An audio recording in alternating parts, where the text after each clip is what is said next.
Hello भाई। क्या हाल है? भाई बढ़िया। तू बता, क्या हाल है? बस बढ़िया भाई। तू बता, तेरा तो मई में अटेम्प्ट है ना?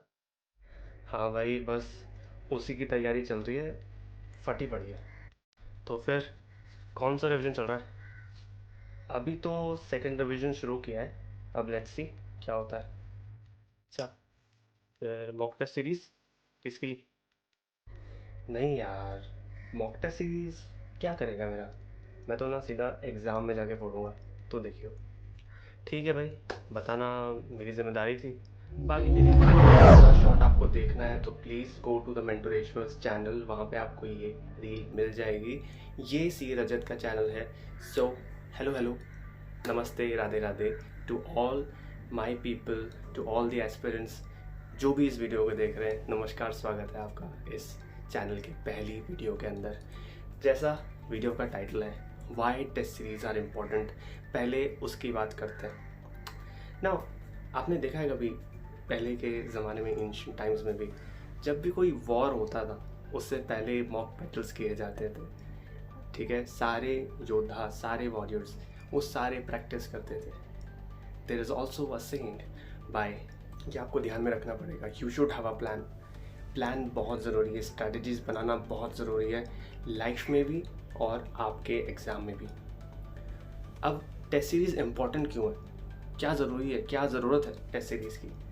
देखो, आपको सिर्फ 10 पॉइंटर्स मैं दूंगा, उस 10 पॉइंटर्स से आपको समझ में आ जाएगा why test series are important. पहली चीज़, रियल एग्ज़ाम सिमुलेशन मिल जाती है आपको। मतलब क्या है रियल एग्ज़ाम सिमुलेशन का? जब भी आप रियल एग्ज़ाम सिचुएशन में बैठोगे, वहाँ पे कैसा इन्वायरमेंट रहेगा।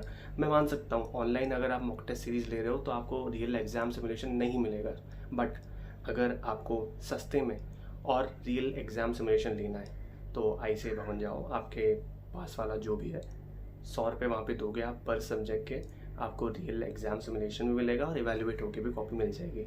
ठीक है, तो जैसे ही मॉक टेस्ट सीरीज़ आए और आपका नियरेस्ट ICAI भवन ऑर्गेनाइज करवाए तो जल्दी से रजिस्टर कर देना। अगर दूसरी चीज़, time management.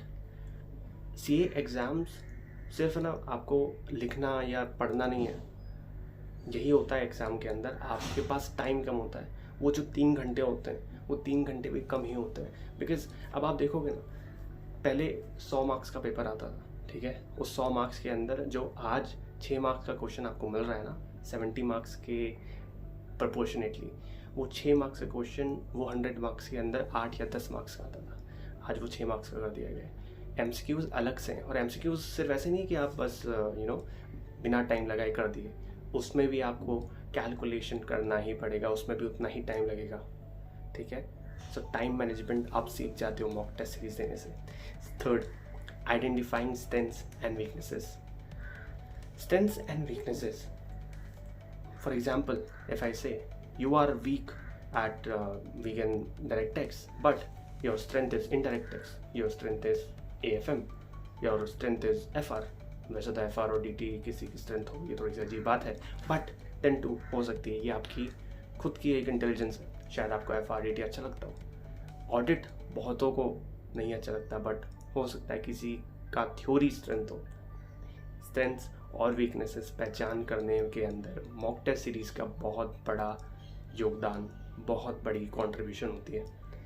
Fourth, revision tool. जब आप मॉक टेस्ट सीरीज़ देने का ठान लेते हो ना, आप रिवीजन उसी तरह करते हो। अगर आपने ये अपने आप को सेट किया है, अपना स्केड्यूल सेट किया है, 6 दिन के बाद मैं मॉक टेस्ट सीरीज़ दूंगा, ठीक है, तो बस अब आपको 6 दिन मिले, आपने सिलेबस रिवाइज़ किया और आपने वो मॉक टेस्ट दे दिया। इससे आपका टाइम मैनेजमेंट स्केड्यूल बन जाता है। Fifth, performance tracking. जब वो इवैल्यूएट होके आती है ना कॉपी, तब 2 चीज़ें होती हैं। अगर आपके अच्छे मार्क्स आए तो आप खुश होते हो, अपनी परफॉर्मेंस को इवैल्यूएट करते हो और आपको समझ में आता है कि yes, I am going on the right track. On the other hand, अगर आपके मार्क्स कम आते तब भी आपको एक चीज़ जानने को मिलती है कि शायद मुझे अभी और लर्निंग करनी है, मुझे और अभी अंडरस्टैंड करना है। Sixth, building confidence. Confidence buildup हो जाता है, अब दोनों चीज़ें ही हैं। आपके अच्छे मार्क्स आए, कॉन्फिडेंस बिल्डअप हो गया, आपके बुरे मार्क्स आए, कॉन्फिडेंस थोड़ा सा कम हो गया। बट दोनों ही चीज़ों में आपका कॉन्फिडेंस थोड़ा बिल्डअप होना ही चाहिए भाई। इवन व्हेन आपके यहाँ पे 40 मार्क्स आए ना, तो भी बहुत अच्छी बात है पहले टेस्ट सीरीज़ के अंदर, और दूसरी टेस्ट सीरीज़ के अंदर आप इम्प्रूव कर सकते हो। इसीलिए मैं कह रहा हूँ 2 टेस्ट सीरीज़ लेना। फिर बात करते हैं 7th, develops exam strategy. Exam के अंदर क्या स्ट्रैटेजी रहेगी कि आपको कौन से क्वेश्चंस पहले अटैम्प्ट करने हैं, पहले एमसीक्यू करना है या फिर पहले डिस्क्रिप्टिव करना है। ये सारी स्ट्रैटेजीज़ आप अपनी तरीके से बनाते हो और वही जाके इम्प्लीमेंट करते हो। ये चीज़ आपको समझ में आती है। 8th, helps with speed and accuracy. जैसे मैंने सेकंड पॉइंट के अंदर बात करी टाइम मैनेजमेंट की, वही चीज़ यहाँ पे बताई गई है, स्पीड एंड एक्यूरेसी। देखो, जब भी आप कोई एग्ज़ाम लिख रहे हो, वहाँ टाइम मैनेजमेंट कैसे होगा, जब आपकी स्पीड और accuracy of writing the answers is very good. Because ऐसा हो सकता है कि आप जल्दी जल्दी में ना किसी और कॉन्सेप्ट को किसी और क्वेश्चन के अंदर किसी आंसर में लिख दो और फिर वो पूरा गलत हो गया। अब वापस आप कट करोगे, वापस आप स्पीड में लिखोगे, तो उस स्पीड का कोई मतलब नहीं है। And that's why I am saying speed and accuracy. Accurately writing the right answer and with speed, that is required and that is what mock test series gives you. फिर आती है reduces the fear of unknown। हो सकता है आप जब exam में जाओ, जैसा नवंबर 24 में हमने देखा, मैंने भी खुद ने एग्ज़ाम दिए, जब हमने देखा कि यार AFM के अंदर रिवर्स कैलकुलेशन आ रही है।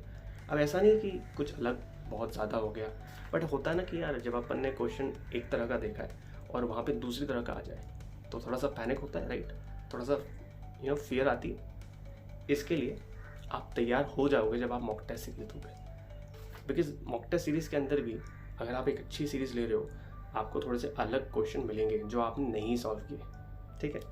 10th, feedback for improvement.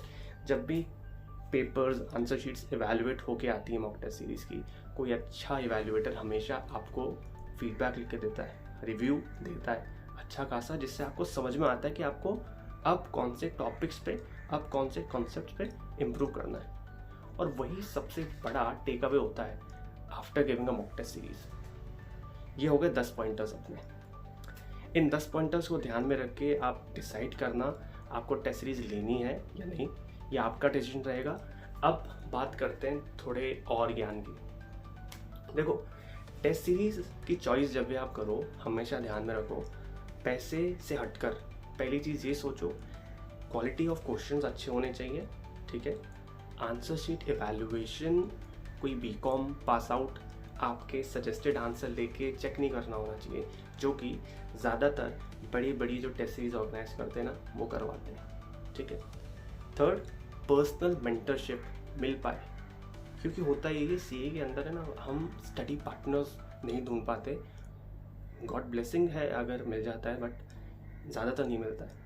उस वजह से अकेले रहकर है ना, बहुत बार हम थोड़ा सा स्ट्रेसफुल फील करते हैं, पैनिक हो जाते हैं। इसलिए एक गाइड, एक मेंटर हो, कोई बात करने के लिए हो तो बहुत अच्छा है। इसलिए एक ऐसी टेस्ट सीरीज़ का सिलेक्शन करो जिसमें आपको एक पर्सनल गाइड मिल सके, ठीक है।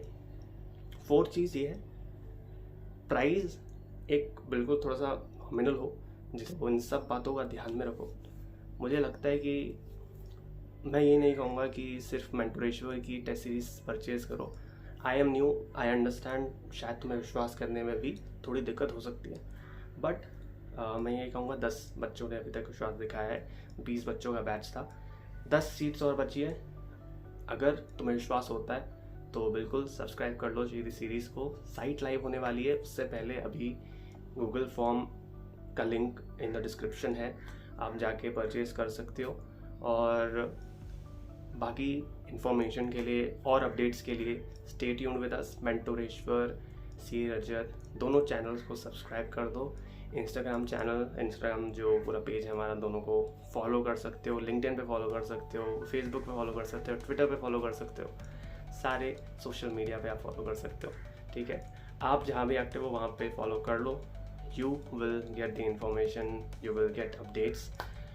व्हाट्सएप पे चैनल बन चुका है, टेलीग्राम पे चैनल बन चुका है, वहाँ पे ज्वाइन कर सकते हो। तो that's all from my side. तुम्हें डिसीजन लेना है, तुम्हें आगे क्या करना है, ठीक है। 2 महीने तुम्हारे पास है, अभी से डिसाइड कर लो तुम्हें मॉक टेस्ट सीरीज़ लेनी है या नहीं। मुझे लगता है कि तुम्हें लेनी चाहिए, एटलीस्ट 2 मॉक टेस्ट सीरीज़ लेनी ही चाहिए, बिकॉज एक टेस्ट सीरीज़ पे शायद कम आए और दूसरे में अच्छे आए, तो ये दोनों का एवरेज जो तुम निकालोगे ना, वही तुम्हारे मार्क्स उससे ज़्यादा ही आएंगे, बट उसके आसपास आ जाएंगे। उससे तुम श्योर हो सकते हो कि you will pass this exam. मैं श्योर था अपने CA फाइनल नवंबर 24 एग्ज़ाम्स के लिए, I will pass these exams. अगर तुम्हें भी श्योर होना है, मॉक टेस्ट सीरीज लेनी पड़ेगी। Now it's your choice. ये सामने आपके सामने एक पैम्पलेट है, ये आप देख सकते हो। I will be your guide, your mentor, your friend if you purchase this series.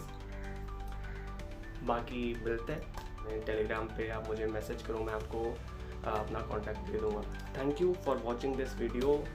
अगर तुम May 25 या November 25 के एस्पिरेंट हो तो फॉलो दिस चैनल, बहुत सारी चीज़ें आने वाली हैं।